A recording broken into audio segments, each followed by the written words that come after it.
So hello everyone, welcome to another video. इस वाले video में हम लोग क्लास 10 के जो पहला चैप्टर है रियल नंबर, उसका जितना भी सारा पीओक्यू जो 2025 में आया था, चाहे वो स्कूल के एग्जाम हो, टर्म 1, टर्म 2, हाफ ईयरली के एग्जाम, प्री बोर्ड, यानी कि बोर्ड के सारे क्वेश्चन भी हम लोग इसमें से कवर करेंगे। और आप लोगों को ये पता होगा कि क्लास 10 के प्रोस्पेक्टिव से कितना इंपॉर्टेंट होता है पीवाईक्यूज। ठीक है, सो विदाउट एनी डिले हम सेशन को स्टार्ट करते हैं। तो सबसे पहला क्वेश्चन जो आपके सामने ये है कि -1 का पावर है n और -1 का पावर है 8, इन दोनों को अगर हम ऐड करते हैं तो आंसर हमारा 0 आएगा। तो n कौन सा नंबर है?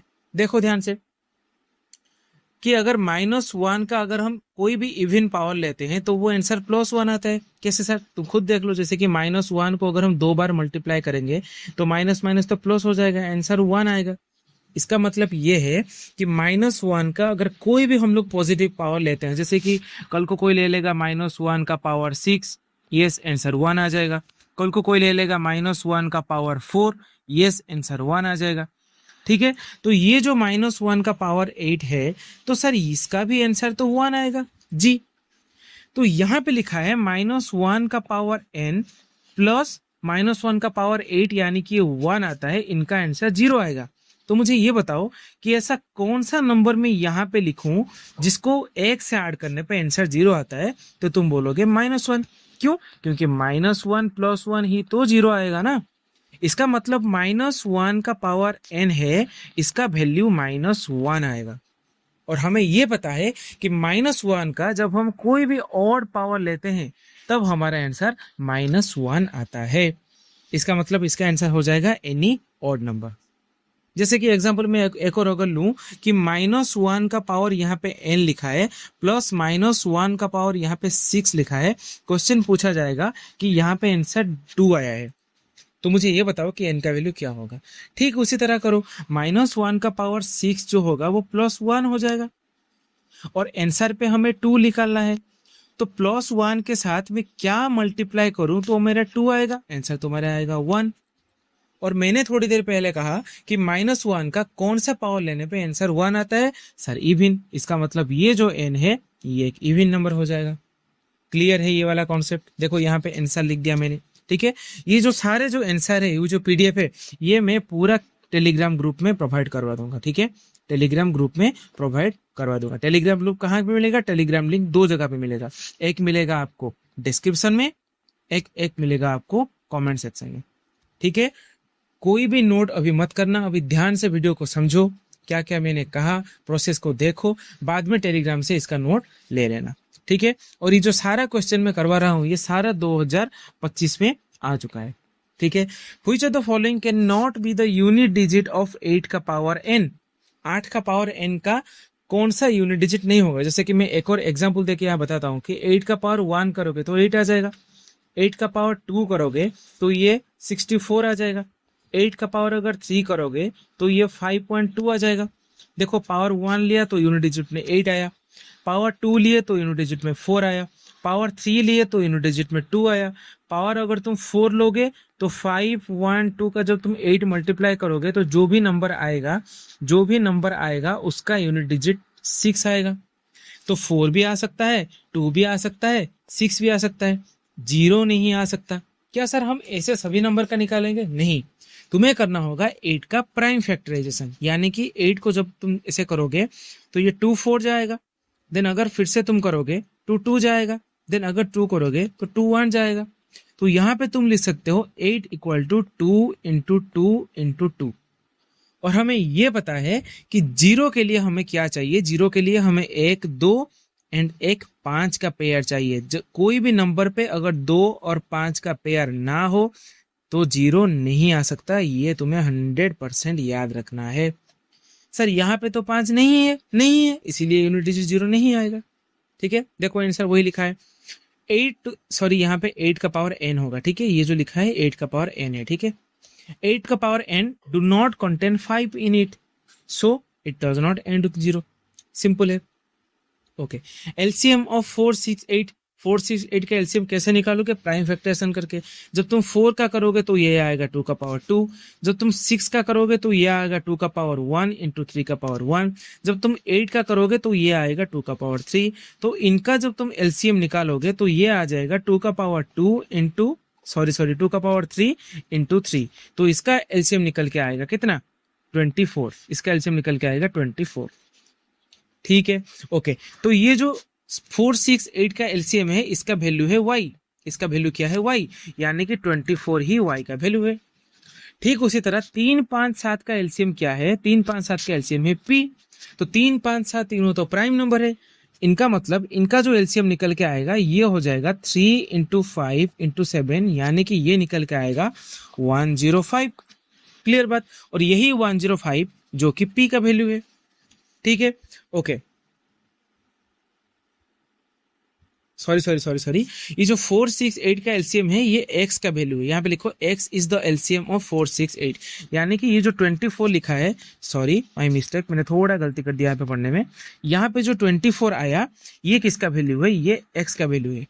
और यहाँ पे ये जो 105 आया, ये जो 105 आया ये किसका वैल्यू है? ये एक्चुअली y का वैल्यू है। देन क्वेश्चन लिखा गया है कि P is the LCM of x and y। जो x का वैल्यू हमारे पास था 24, जो y का वैल्यू हमारे पास था 105, उनका अगर एलसीएम निकालेंगे तो एलसीएम का वैल्यू हो जाएगा P। तो निकालो भाई एलसीएम। जो 24 है उसको हम लोग लिख सकते हैं 2 का पावर 3 इंटू 3। ठीक है, जो 105 है उसको हम लोग लिख सकते हैं 3 का पावर 1 इंटू 5 का पावर 1 इंटू 7 का पावर 1। कैसे? यहां से आया। तो अगर हम एलसीएम निकालेंगे तो यहाँ पे आ जाएगा 2 का पावर 3 इंटू 3 का पावर 1 इंटू 5 का पावर 1 इंटू 7 का पावर 1। क्लियर बात? तो 2 का पावर 3 जो है वो तो 8 है, और ये जो 3 इंटू 5 इंटू 7 है इसका वैल्यू तो y था ना, तो यहाँ पे हम लोग लिख सकते हैं 8y। Clear? Okay. P is the LCM of x and y, then which of the following is true? Then P का वैल्यू हो जाएगा 8। x is the LCM of, okay यहाँ पे क्या लिखा है? 35x। ओके, तो 8y तो ऑप्शन में नहीं है। ओके, बाद में कुछ करते हैं। ठीक है, ओके। देखो यहाँ पे अगर हम मल्टीप्लाई करेंगे तो 2 का पावर 3 इंटू 3 ये आ जाएगा 24 इंटू 7 5 जा आंसर आता है 35। और ये जो 24 था ये तो x का वैल्यू निकला, इसका मतलब ये आंसर हो जाएगा 35x, जो कि है ऑप्शन नंबर ए। मैंने यहाँ पे जो निकाला था 8y, वो y के टर्म पे था। यहाँ पे सारे ऑप्शन x के टर्म पे है, हालांकि y के टर्म पे है 16y, पर हमारा 8y निकलता था। ठीक है, और जिसको भी डाउट आ रहा है मैं एक और बार यहाँ पे सॉल्व करता हूँ। ठीक है, एक और बार यहाँ पे मैं सॉल्व करता हूँ। देखो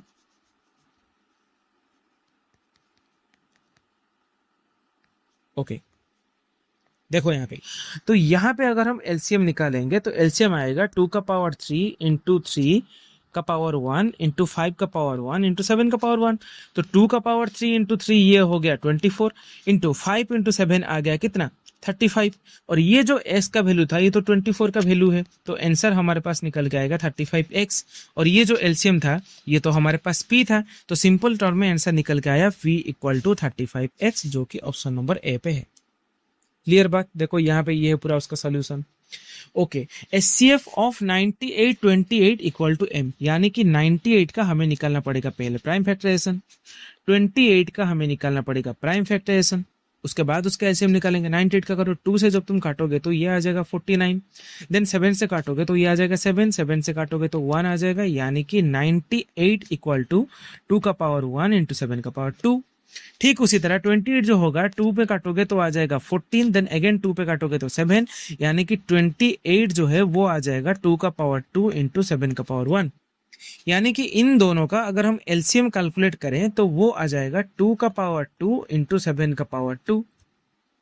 ओके, और इन दोनों का अगर हम एचसीएफ कैलकुलेट करें तो एचसीएफ कितना हो जाएगा? एचसीएफ हो जाएगा 2 का पावर 1 इंटू 7 का पावर 1। ठीक है, और एचसीएफ जो है वो निकल के आएगा 14, और एलसीएम जो है वो निकल के आएगा 49 इंटू 4, यानी कि 196, ये निकल के आएगा 196। तो यहाँ पे क्वेश्चन है एलसीएम का वैल्यू है n, यानी कि ये है हमारा n। एचसीएफ का वैल्यू है m, यानी कि इसका वैल्यू है m। देखो यहाँ पे लिखा है m, यहाँ पे n। क्वेश्चन पूछा गया है इसका वैल्यू क्या है, यानी कि n माइनस 7m, तो ये हो जाएगा 196 माइनस 14, जो निकल के आएगा वही होगा आंसर। सॉरी 7m लिखा है, यानी कि 14 इंटू 7, तो ये आ जाएगा 196 माइनस 98, तो ये आंसर निकल के आएगा 98, जो कि ऑप्शन नंबर सी है। क्लियर, बहुत इजी था। 98 28 का एचसीएफ निकालोगे जिसका वैल्यू आएगा m, उसी दो नंबर का एलसीएम निकालोगे जिसका वैल्यू आएगा n, जिसका वैल्यू आएगा n। उसके बाद तुम्हें बस m और n को यहाँ पे पुट करना है। क्लियर, देखो यहाँ पे आंसर ये है। Okay, the greatest number which divide 70 125 leaving reminder 5 and 8, तो रिमाइंडर को माइनस करो पहले। अगर हम 70 से 5 को माइनस करेंगे तो आंसर निकल के आएगा 65। 125 से अगर हम 8 को माइनस करेंगे तो आंसर कितना निकल के आएगा, 125 से 8 माइनस करो, 5 जाएगा 120, देन 3 जाएगा 117। और ग्रेटेस्ट नंबर पूछा है, यानी कि इसका तुम लोग निकालोगे एलसीएम। खत्म बात, कुछ भी नहीं करना। देखो सेम यहाँ पे आएगा 65, यहाँ पे 117, यहाँ पे सॉरी यहाँ पे क्या पूछा गया है, सॉरी ग्रेटेस्ट पूछा गया है ना, ग्रेटेस्ट होगा HCF, sorry my mistake. Lowest common factor पूछा जाता तो तुम एलसीएफ निकालते, यहाँ पे ग्रेटेस्ट पूछा जाएगा, यानी कि 65 का प्राइम फैक्टरेशन हो जाएगा कितना, 5 का पावर 1 इंटू 13 का पावर 1। ठीक उसी तरह 117 का प्राइम फैक्टरेशन हो जाएगा 3 का पावर 2, हाँ 3 का पावर 2 इंटू 13 का पावर 1। तो इन दोनों का जब तुम एचसीएफ कैलकुलेट करोगे कॉमन फैक्टर तो आ जाएगा 13 का पावर 1, यानी कि 13, मतलब ऑप्शन नंबर ए। ठीक है, लोएस्ट पूछा जाता तब तुम निकालते एलसीएम। क्लियर बात। असोसिएशन क्वेश्चन देखो, for any to prime number P and Q HCF is 1, ये तो सही बात है। कोई भी प्राइम नंबर ले लो, जैसे कि मैं एक एग्जाम्पल लेता हूँ 3, दूसरा एग्जाम्पल में लेता हूँ 5। इन दोनों का अगर मैं एचसीएफ निकालूं तो भाई एचसीएफ 1 ही आएगा। जैसे कि एक और प्राइम में ले लेता हूँ 7, दूसरा प्राइम ले लेता हूँ 11। इन दोनों का अगर मैं एचसीएफ निकालता हूं तो इन दोनों का एचसीएफ 1 आएगा, तो ये हमेशा ट्रू है। और देखते हैं LCM is P plus Q, खुद ट्राई करो। जैसे कि एक प्राइम नंबर है 3, दूसरा प्राइम नंबर है 5, इनका तो एलसीएम, इनका जो एलसीएम है ये तो 3 5 जा 15 आता है, 3 प्लस 5 नहीं आता, यानी कि ये गलत हो गया। Clear. For any two natural number HCF into LCM equal to product of number, ये तो रूल है, ये तो सही है। करके भी देखते हैं। दो नंबर हम ले लिए, जैसे कि एक है 2, एक है 4। इसका अगर हम एलसीएम निकालेंगे, एलसीएम आएगा हमारे पास 4। क्लियर। इसका अगर हम एचसीएफ निकालेंगे तो एचसीएफ हमारे पास आएगा 2। तो इन दो नंबर को मल्टीप्लाई करने पे भी 8 आता है और एलसीएम एचसीएफ को मल्टीप्लाई करने पे भी हमारा 8 आता है, यानी कि दो नंबर का मल्टीप्लाई इक्वल होता है एचसीएफ और एलसीएम के मल्टीप्लिकेशन के साथ, यानी कि ये हमेशा ट्रू होगा। देखो लिखा है असर्शन इज फॉल्स। क्लियर बात। और ये सारा जो मैं कर रहा हूं ये आपको मिल जाएगा कहाँ पे, ये आपको मिल जाएगा टेलीग्राम पे। ठीक है। और टेलीग्राम का लिंक कहाँ पे मिलेगा, टेलीग्राम का लिंक मिलेगा डिस्क्रिप्शन पे और टेलीग्राम का लिंक मिलेगा कमेंट पे। ठीक है। ये जो पूरा पीवाईक्यू करवा रहा हूँ ये हमारे 2025 के पीवाईक्यू है। ठीक है। इसके बाद हम लोग 2026 के करेंगे, उसके बाद हम लोग 2023 और 22 ये दोनों को एक वीडियो में करेंगे, यानी कि 3 वीडियो पीवाईक्यू पे हम लोग कवर करेंगे बस इसी चैप्टर के। ठीक है। अगर 3 वीडियो तुम लोग कर लेते हो तो पूरा चैप्टर का कोई भी डाउट नहीं रहेगा। क्लियर बात। ओके। देखो next question, find the smallest number. थोड़ी देर पहले मैंने कहा था ग्रेटेस्ट पूछा गया है तो एचसीएफ निकालना था, स्मॉलेस्ट पूछा गया है तो हम लोग यहाँ पे एलसीएम निकालेंगे। एलसीएम के लिए सबसे पहले 644 का हमें निकालना होगा प्राइम फैक्टराइजेशन, 462 का हमें निकालना होगा प्राइम फैक्टराइजेशन, उसके बाद हमको निकालना होगा क्या, एलसीएम। इजी है, ये मैं आपके लिए होमवर्क छोड़ता हूँ। अगर आपके पास कॉपी पेन है तो यहाँ पे वीडियो को पॉज करके एक बार ये क्वेश्चन जरूर ट्राई करेंगे। जैसे कि 644 का प्राइम फैक्टराइजेशन ये निकल के आया, 462 का प्राइम फैक्टराइजेशन ये निकल के आया और उसके बाद एलसीएम ये वैल्यू निकल के आया। क्लियर बात। देखो 2 मार्क वाला question, 2 numbers are in the ratio of 4:5 and their HCF is 11। HCF is 11। ध्यान से देखो, अगर एक नंबर 4:5 है तो सपोज एक नंबर हमने ले लिया 4x, दूसरा नंबर हमने ले लिया 5x। क्लियर बात। अगर हम 4x को सॉरी, अगर हम 4s को प्राइम फैक्टराइजेशन करेंगे तो ये आएगा 4 का पावर 1 इंटू एक्स का पावर 1। 5x को भी करेंगे तो आएगा 5 का पावर 1 इंटू एक्स का पावर 1।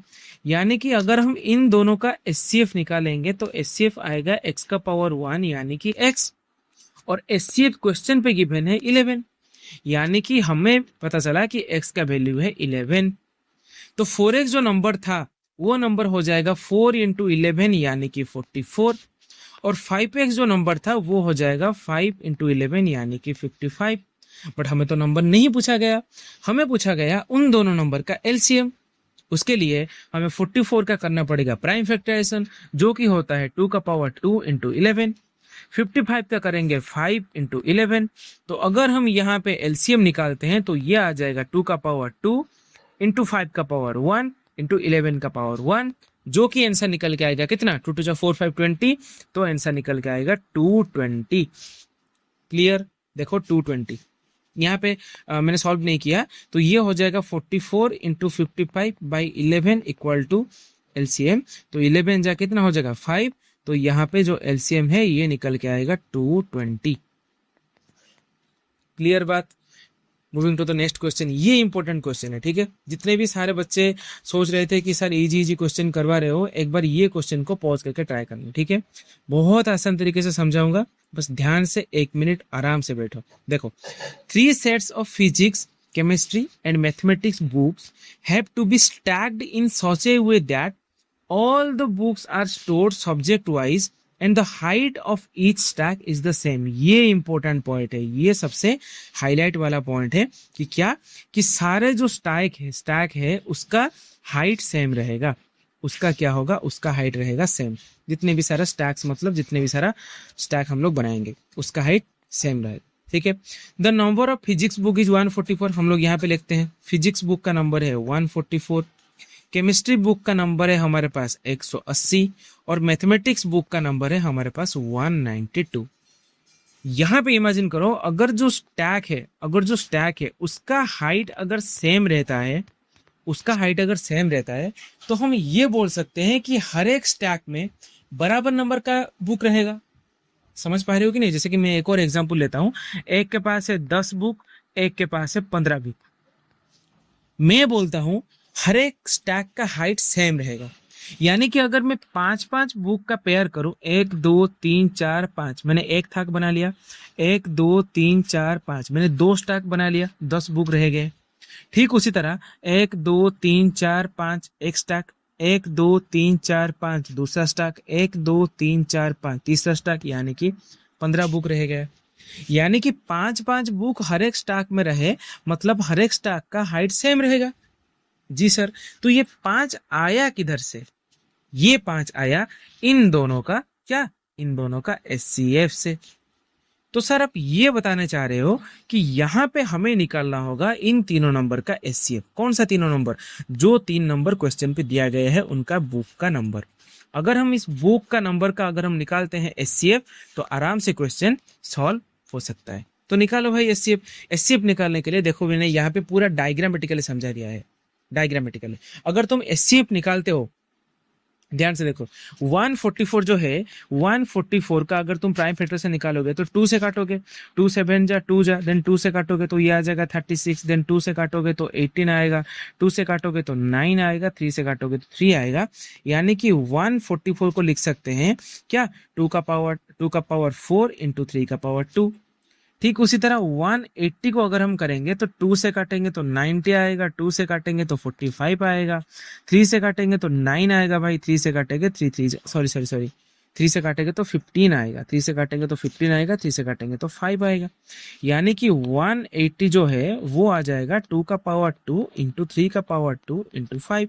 ठीक है, 192 को हम लोग लिख सकते हैं क्या, 2 से काटेंगे तो 2 9 जा 18 6 आएगा, 2 से काटेंगे 2 4 जा 8 48 आएगा, 2 से काटेंगे तो 24 आएगा, 2 से काटेंगे तो 12 आएगा, 2 से काटेंगे तो 6 आएगा, 2 से काटेंगे तो 3 आएगा। यानी कि 192 को हम लोग लिख सकते हैं 2 का पावर 1 2 3 4 5 6, 2 का पावर 6 इंटू 3। क्लियर बात। तो हम इसका अगर एचसीएफ निकालेंगे तो एचसीएफ देखो, यहाँ पे 2 का पावर 4 है, यहाँ पे 2 का पावर 2 है, यहाँ पे 2 का पावर 6 है, सबसे छोटा है 2 का पावर 2, ले लिया। यहाँ पे 3 का पावर 2 है, 3 एक बार है, 3 दो बार है, यानी कि 3 तो सबसे कम 3 आता है, तो यानी कि एचसीएफ आता है 12। तो ये हमारे पास सियोरिटी आ गया कि हर एक बुक में, हर एक स्टैक में 12-12 बुक रहेगा। तो यहाँ पे क्वेश्चन पूछा गया, determine the number of stack. तो मुझे ये बताओ कि 144 फिजिक्स बुक था, हर एक में 12 बुक रहेगा, तो स्टैक कितना होगा? 144/12, 12 स्टैक। 180 केमिस्ट्री बुक था, हर एक स्टैक में 12 बुक रहेंगे, यानी कि कितना स्टैक बनेगा? 180/12, तो आंसर निकल के आएगा 15। 192 बुक था, 12 बुक रहेंगे एक स्टैक में, तो कितना स्टैक बनेगा? 16 स्टैक। क्लियर? पूरा क्लियर? ठीक है, okay. Next question, P Q R be the 3 distinct prime number, check whether P dot Q dot R, इसका मतलब multiply, plus Q is a composite और नॉट। सिंपल भाई, पी क्यू आर ले लो, P को ले लो 2, क्यू को ले लो 3, आर को ले लो 5, करके देखो P into Q into R, यानी कि 2 इंटू 3 इंटू 5, कितना आएगा? यह आएगा 30, प्लस Q कितना लिखा गया? Q है 3, तो ये आ गया 33। 33 कंपोजिट नंबर है क्या? जी सर, कंपोजिट नंबर तो है। Okay okay, further given example of 3 distinct prime P Q R such that P Q R plus 1 is a composite number. देखो ध्यान से, P dot Q dot R plus 1, जैसे कि यहाँ पे P dot Q dot R आया हमारे पास 30, तो 30 प्लस 1 क्या कंपोजिट नंबर होंगे? नहीं सर, ये तो प्राइम नंबर बन गया। एक और एग्जांपल ले लो भाई, तो P को तुम लोग 3 ले लो, Q को तुम लोग 5 ले लो, R को तुम लोग 7 ले लो, तो यहाँ पे P dot Q dot are करोगे तो यहाँ पे आ जाएगा 7 5 से 35 इंटू 3, यहाँ पे देखो, यहाँ पे करा हूं मैं, देखो 3 5 7 ले लिया, 105 आ गया, plus 1 106, yes it is a composite number. तो पेयर क्या क्या बन जाएंगे? 3 5 7 बन जाएंगे। इजी क्वेश्चन है, ठीक है, बहुत इजी क्वेश्चन है। ओके, 0.4 का रूट ओवर एक कौन सा नंबर है? ध्यान से देखो, 0.4 का रूट ओवर यानी कि 4/10 का रूट ओवर अगर हम करेंगे तो 4 का रूट ओवर तो 2 आ जाएगा, बट भाई 10 का रूट ओवर तो √10 रहेगा, यानी कि ये हो जाएगा एक क्या? इरेशनल नंबर, यानी कि ऑप्शन नंबर डी। क्लियर?